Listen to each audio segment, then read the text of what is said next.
નમસ્કાર વિદ્યાર્થી મિત્રો, કેમ છો? મજામાં? હું માકડિયા સંદીપ સર આપ સર્વનું હાર્દિક સ્વાગત કરું છું.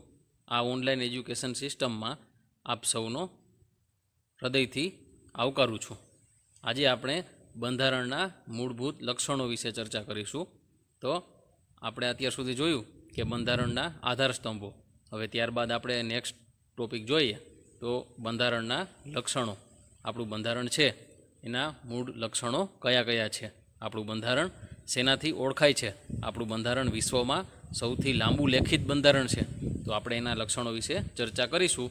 26મી જાન્યુઆરી 1950થી અમલમાં આવેલા વિશ્વના સૌથી મોટા વિસ્તૃત લેખિત અને વિગતપૂર્ણ બંધારણમાં આપણા કેટલાક લક્ષણો છે તેના વિશે આપણે ચર્ચા કરીશું. તો વિદ્યાર્થી મિત્રો, આપણે સૌ હવે લક્ષણો વિશે ચર્ચા કરીએ.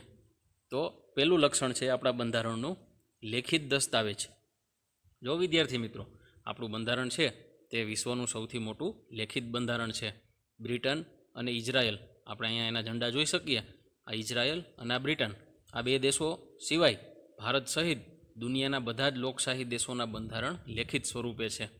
આપણે જોઈએ તો આ બે દેશો બ્રિટન અને ઇઝરાયલ આર્થિક, સામાજિક, સાંસ્કૃતિક અને લશ્કરી દ્રષ્ટિએ ખૂબ જ અગત્યના અને વિકસિત દેશો.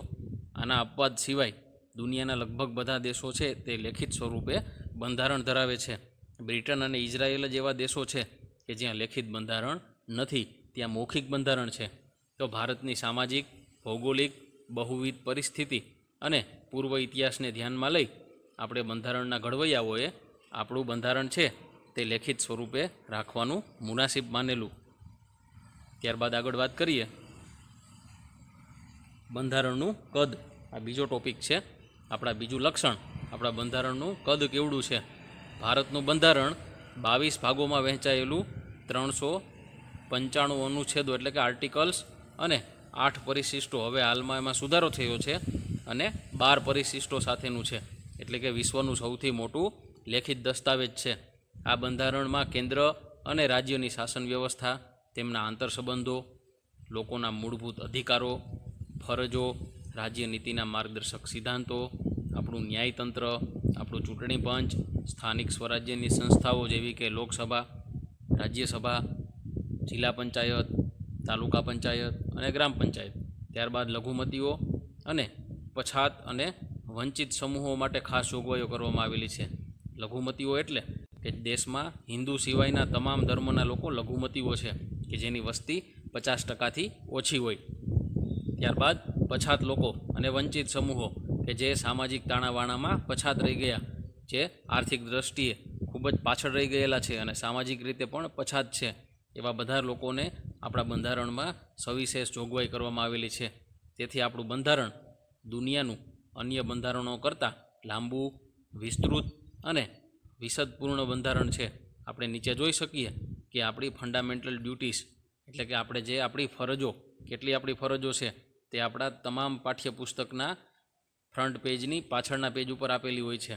ત્યારબાદ આપણે ફંડામેન્ટલ રાઇટ્સ, આપણા માનવ અધિકારો અને આપણું ચૂંટણી પંચ, અહીં નીચે તમે જોઈ શકો એની નિશાની, આ બધા જ લોકોની જોગવાઈઓ કઈ રીતે કાર્ય કરશે તે બંધારણની અંદર લખવામાં આવેલું છે.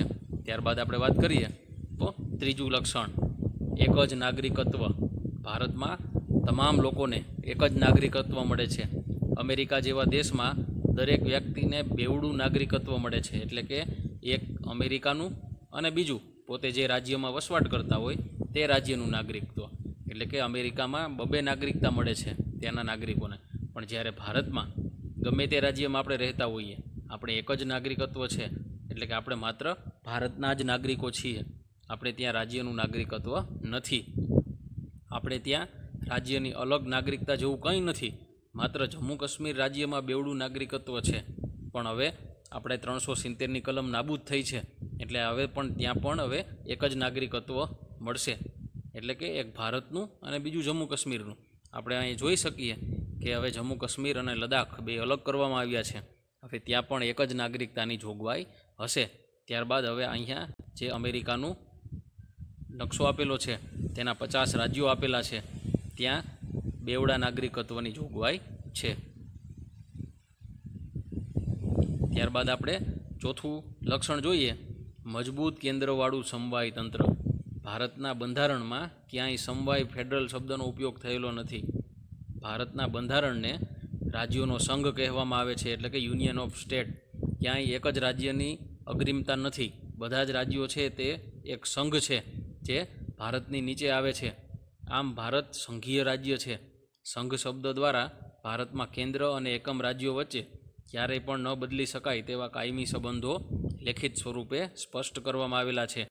જો કોઈ રાજ્યને કેન્દ્રથી છૂટું પડવું હોય તો એને અધિકાર નથી, એટલે કે બધા જ ભારતની નીચે જ રહેવું પડે છે. સંઘ સરકારને કેટલાક વિશેષ અને ચડિયાતી સત્તાઓ આપવામાં આવેલી છે. આપણે ત્યાં કેન્દ્ર સરકાર અને રાજ્ય સરકાર એમ અલગ અલગ બે સરકારો કાર્ય કરે છે, પણ કેન્દ્ર સરકારની સત્તા છે તે ચડિયાતી છે. કેન્દ્ર સરકાર અને પ્રાદેશિક રાજ્યો વચ્ચે સત્તાની સ્પષ્ટ વહેંચણી કરવામાં આવેલી છે કે આ કાર્ય કેન્દ્ર સરકાર કરશે અને આ કાર્ય છે તે રાજ્ય સરકાર કરશે. જેથી રાજ્ય સરકાર પોતાના જ પ્રદેશ ઉપર પોતાના કાર્યક્ષેત્રના અનુસંધાને પોતે કાયદાઓ ઘડી શકે. જેમ કે આપણી ગુજરાત સરકાર હોય તો તે ગુજરાતમાં કાયદાઓ ઘડી શકે, પણ આપણી ગુજરાત સરકાર છે તે મહારાષ્ટ્રમાં કાયદાઓ ન ઘડી શકે, કારણ કે આપણી સરહદ છે તે ગુજરાત પૂરતી મર્યાદિત છે. જ્યારે કેન્દ્ર સરકાર આખા તમામ ભારતના રાજ્યો ઉપર કાયદાઓ ઘડી શકે. કેન્દ્ર અને રાજ્ય વચ્ચે સત્તાના વિભાજન થકી બધાને સત્તાઓ બક્ષવામાં આવેલી છે અને તે સત્તાઓ ભોગવે છે. સમવાય તંત્રમાં તટસ્થ, નિષ્પક્ષ અને સ્વતંત્ર ન્યાયતંત્રની જોગવાઈ કરવામાં આવેલી છે. એટલે કે આપણી સુપ્રીમ કોર્ટ, આપણી હાઈકોર્ટ જે સ્વતંત્ર રીતે કાર્ય કરી શકે છે અને સરકારને આદેશો પણ આપી શકે છે. ઘણી વખત રાજ્યો અને કેન્દ્ર વચ્ચે સત્તા વિભાજન માટે કોઈ મડાગાંઠ એટલે કે કોઈ મુશ્કેલી ઊભી થાય તો બંધારણનું અર્થઘટન કરી અને સમજાવવાની અને તેનું નિરાકરણ લાવવાની જવાબદારી આપણા ન્યાયતંત્રની ઉપર છે. ત્યારબાદ આપણે વાત કરીએ, ભારતમાં કેન્દ્ર અને રાજ્યો વચ્ચે સત્તાનું વિભાજન કરવામાં આવેલું છે કે આ કાર્ય છે તે રાજ્ય સરકાર કરશે અને આ કાર્ય છે તે કેન્દ્ર સરકાર કરશે. પણ અમુક કાર્યો એવા છે કે જે બંને સાથે મળીને કરવાના હોય છે. તો આપણે સૌપ્રથમ કેન્દ્ર સરકારે કરવાના કાર્યોની યાદી એટલે કે સંઘ યાદી અથવા કેન્દ્ર યાદી. સંઘ યાદીમાં કુલ 97 વિષયોનો સમાવેશ કરવામાં આવેલો છે અને આ 97 જેટલા વિષયો ઉપર કાયદો ઘડવાની સત્તા આપણી સંસદ ધરાવે છે. એમાં પહેલું સંરક્ષણ એટલે કે આપણા દેશની સુરક્ષા માટે જો કાયદા ઘડવાના થાય તો તે કેન્દ્ર સરકાર ઘડે છે. ત્યારબાદ વિદેશી બાબતો, અણુશક્તિ, નાણું, વીમો, બેન્કિંગ, તાર ટપાલ અને રેલવે, આ જે મહત્ત્વના બાબતો છે કે જેના ઉપર કાયદા ઘડવાની સત્તા આપણી કેન્દ્ર સરકાર ધરાવે છે. અને આ બધા જ જે વિષયો છે તે બધા આપણે ત્યાં રાષ્ટ્રીય સુરક્ષાને ધ્યાનમાં રાખીને મહત્ત્વના ક્ષેત્રો છે કે જેની સત્તા આપણે કેન્દ્ર સરકારને સુપરત કરેલી છે. ત્યારબાદ આપણે જોઈએ તો રાજ્યોની યાદી. રાજ્ય સરકારે કેટલા કાર્યો કરવાના છે તો તેમાં 66 જેટલા વિષયોનો સમાવેશ કરવામાં આવેલો છે કે જેના ઉપર કાયદો ઘડવાની સંપૂર્ણ સત્તા જે તે રાજ્યની વિધાનસભામાં નક્કી થાય છે. આપણી ગુજરાતની વિધાનસભા છે તે ગાંધીનગરમાં આવેલી છે. તમે વિદ્યાર્થી મિત્રો ગાંધીનગર જાઓ તો અચૂક વિધાનસભાની મુલાકાત લેજો. તો કાયદો અને વ્યવસ્થા, શિક્ષણ, સ્થાનિક સ્વરાજ્યની સંસ્થાઓ એટલે કે જિલ્લા પંચાયત, તાલુકા પંચાયત અને ગ્રામ પંચાયત. ત્યારબાદ કૃષિ અને સિંચાઈ એટલે કે ખેતીવાડી અને સિંચાઈ વિભાગ.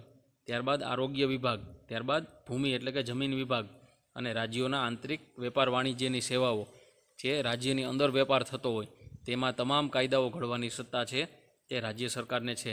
જો કેન્દ્રને એમ લાગે કે કાયદો અને વ્યવસ્થા રાજ્યમાં પડી ભાંગ્યા છે કે કોઈ પણ રાજ્યની અંદર આપણે સપોઝ એક ઉદાહરણ લઈએ કે ગુજરાતની અંદર કાયદો વ્યવસ્થા પડી ભાંગ્યા છે તો તે રાજ્યની સંમતિ સાથે અથવા રાજ્યની મરજી વિરુદ્ધ જઈ અને કેન્દ્ર સરકાર જે તે રાજ્યોની અંદર જ્યાં કાયદો વ્યવસ્થા પડી ભાંગ્યા હોય ત્યાં કેન્દ્રીય અનામત પોલીસ દળોને મોકલે છે.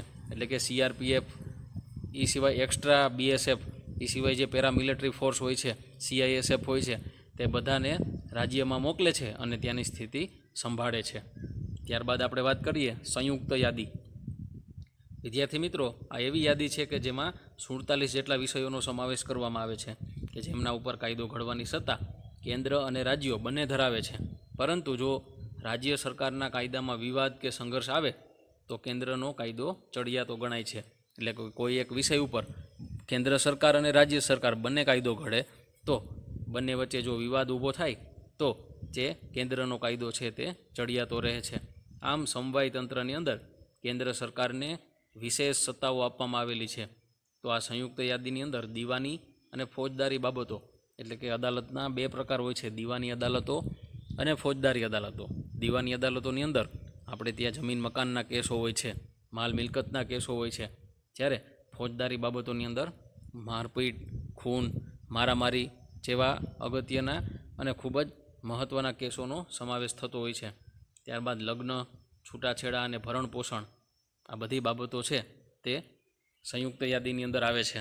ત્યારબાદ આપણે વાત કરીએ તો શિક્ષણ, આર્થિક આયોજન, વ્યાપારી સંઘો વગેરે જેવી બાબતો ઉપર કાયદો ઘડવાની સત્તા બંને રાજ્ય સરકાર અને કેન્દ્ર સરકારની હોય છે. ત્યારબાદ આપણે વાત કરીએ શેષ સત્તાઓ. અમુક એવી સત્તાઓ છે કે જે કેન્દ્રને પણ સોંપવામાં નથી આવી અને રાજ્યોને પણ સોંપવામાં નથી આવી. તો જે વિષયો એવા છે કે જે કેન્દ્ર અને રાજ્યો વચ્ચે સ્પષ્ટ વહેંચણી ન થઈ હોય તો આ વધારાના વિષયો જેને શેષ સત્તાઓ, કાયદો ઘડવાની સત્તા સંપૂર્ણ રીતે કેન્દ્ર સરકાર હસ્તક એટલે કે આપણી લોકસભા અને રાજ્યસભા એટલે કે સંસદ પાર્લામેન્ટ હસ્તક હોય છે. ભારતમાં કેન્દ્ર અને રાજ્ય વચ્ચે નાણાકીય સાધનોની પણ સ્પષ્ટ વહેંચણી કરવામાં આવેલી છે કે જે પણ આવકના સ્ત્રોતો છે, ઇન્કમ ટેક્સ હોય અથવા અન્ય ટેક્સ હોય છે અથવા જીએસટી હોય છે, તો તેની આવકની વહેંચણી કરવામાં આવેલી હોય છે. આબકારી જગાત, આયાત નિકાસ જગાત, આવકવેરો આ બધી બાબતો છે એ કેન્દ્ર સરકારને ફાળવવામાં આવી છે. ત્યારબાદ વેચાણ વેરો, મનોરંજન વેરો, મહેસૂલ, શિક્ષણ વેરો જેવી ઓછી આવક ધરાવતા જે સાધનો છે તે રાજ્ય સરકારને ફાળવવામાં આવ્યા છે, કારણ કે રાજ્ય સરકારની જવાબદારી પ્રમાણમાં કેન્દ્ર સરકાર કરતાં ઓછી હોય છે અને તેથી રાજ્યોને કેન્દ્ર પાસેથી આર્થિક ગ્રાન્ટ સ્વરૂપે આધાર રાખવો પડે છે. એટલે કે જે કેન્દ્ર સરકાર દરેક રાજ્યોને તેની વસ્તી અને વિસ્તાર મુજબ તેને ગ્રાન્ટ ફાળવતી હોય છે. ત્યારબાદ આપણે વાત કરીએ તો પાંચમું લક્ષણ કટોકટી વ્યક્તિએ એકતંત્રી વ્યવસ્થા એટલે કે કટોકટીનો સમય આવે, વેળા એટલે વખત, કટોકટીનો વખત આવે એ સમયે આપણો દેશ એકતંત્રી વ્યવસ્થામાં ફેરવાઈ જાય. ભારતના બંધારણમાં 3 પ્રકારની કટોકટી એટલે કે ઇમરજન્સીની જોગવાઈ કરવામાં આવેલી છે, જેમાં યુદ્ધ, બાહ્ય આક્રમણ, સશસ્ત્ર બળો વગેરે જેવા બળવો થાય. દેશની અંદરને અંદર બળવો થઈ શકે, ઘણી વખત લોકો જ સરકારની વિરુદ્ધ બળવો કરતા હોય છે, આંદોલન કરતા હોય છે. ક્યારેક યુદ્ધની પરિસ્થિતિ હોય છે. અત્યારે જોઈએ આપણે તો ચીન સાથે આપણે યુદ્ધ જેવી પરિસ્થિતિ છે, પાકિસ્તાન સાથે પણ આપણે યુદ્ધ જેવી પરિસ્થિતિ છે. આવી સંજોગોની અંદર રાષ્ટ્રીય સલામતી જોખમાય એવી પરિસ્થિતિ હોય તો દેશમાં સલામતી વિષયક કટોકટી જાહેર કરી શકાય છે. રાજ્યમાં કાયદોની વ્યવસ્થાની જો સ્થિતિ પડી ભાંગે તો રાજ્યના મુખ્યમંત્રી અને પ્રધાનમંડળ જો શાસન ન કરી શકે એવા સમયે રાજ્યમાં કેન્દ્ર સરકાર છે તે બંધારણીય કટોકટી છે તે લાગુ કરી શકે છે અને જે તે રાજ્યમાં રાષ્ટ્રપતિ શાસન આવે છે. બંધારણની કલમ નંબર 356. સતત ભાવ વધારાને કારણે નાણાંનું જો અવમૂલ્યન થાય, ઝડપથી ધોવાણ થતું હોય તો જે તે વખતે દેશમાં નાણાકીય કટોકટી પણ જાહેર થઈ શકે છે. આમ આ કટોકટીની ત્રણેય જોગવાઈ હેઠળ આપણું સમવાય તંત્ર છે એ એકતંત્રી વ્યવસ્થામાં ફેરવાઈ જાય. એટલે કે ત્યારે કેન્દ્ર સરકારનો કાયદો છે તે તમામ રાજ્યો માટે બંધનકર્તા થઈ જાય છે. ત્યારબાદ આપણે નેક્સ્ટ લક્ષણો છે તે હવે પછીના પોઈન્ટની અંદર જોશું. ધન્યવાદ.